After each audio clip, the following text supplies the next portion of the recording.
નમસ્કાર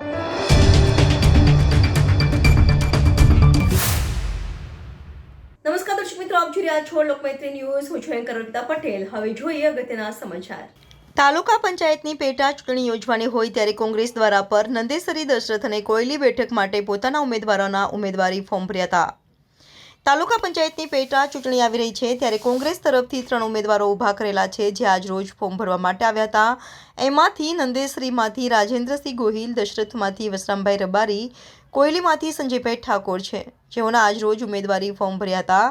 અગ્રણીઓએ જણાવ્યું હતું કે તૈયારી અમારી પૂરજોશમાં છે અને 3 સીટ કોંગ્રેસ પક્ષ જીતવાની છે પણ નક્કી છે તેવો આશાવાદ પણ વ્યક્ત કર્યો હતો.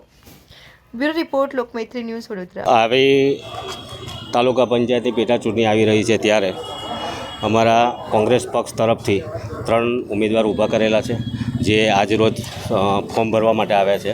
જેમાંથી નંદેશ્રીમાંથી રાજેન્દ્રસિંહ ગોહિલ છે, દશરથમાંથી વસરામભાઈ રબારી છે અને કોયલીમાંથી સંજયભાઈ ઠાકોર છે, જેઓના આજરોજ અત્યારે અમે ફોર્મ ભરી રહ્યા છીએ. કેવી તૈયારી છે? તૈયારી અમારી ફૂલ જોશમાં છે અને 3 સીટ કોંગ્રેસ પક્ષ જીતવાની છે એ પણ નક્કી છે. કેવો જીતનો વિશ્વાસ કેવી રીતે? જીતનો વિશ્વાસ છે. કોંગ્રેસ પક્ષ ભાજપની પૂર્વ તૈયારી છે અને પ્રજા ભાજપથી ત્રાહિમામ થઈ ગયેલી છે. મોંઘવારી એટલી છે એટલે પ્રજાને હવે કંઈ પ્રચાર કરવાની પણ જરૂર નથી, કારણ કે પ્રજા ભાજપથી એટલી કંટાળી ગયેલી છે કે હવે એ પક્ષનું પરિવર્તન કરીને કોંગ્રેસ પક્ષને જીતાડવા માટે તત્પર છે. તાલુકા પંચાયત પેટા ચૂંટણીના ઇલેક્શનમાં મેં રાજેન્દ્રસિંહ ગોહિલે ફોર્મ ભર્યું છે. નંદેશ્રી 15 તાલુકા પંચાયત. ભારતીય રાષ્ટ્રીય કોંગ્રેસ. શું કેટલો જીતનો વિશ્વાસ માનો છો? ફૂલ જીતનો વિશ્વાસ. પહેલાંય જીત્યા હતા ને ફરી જીતવાના જ.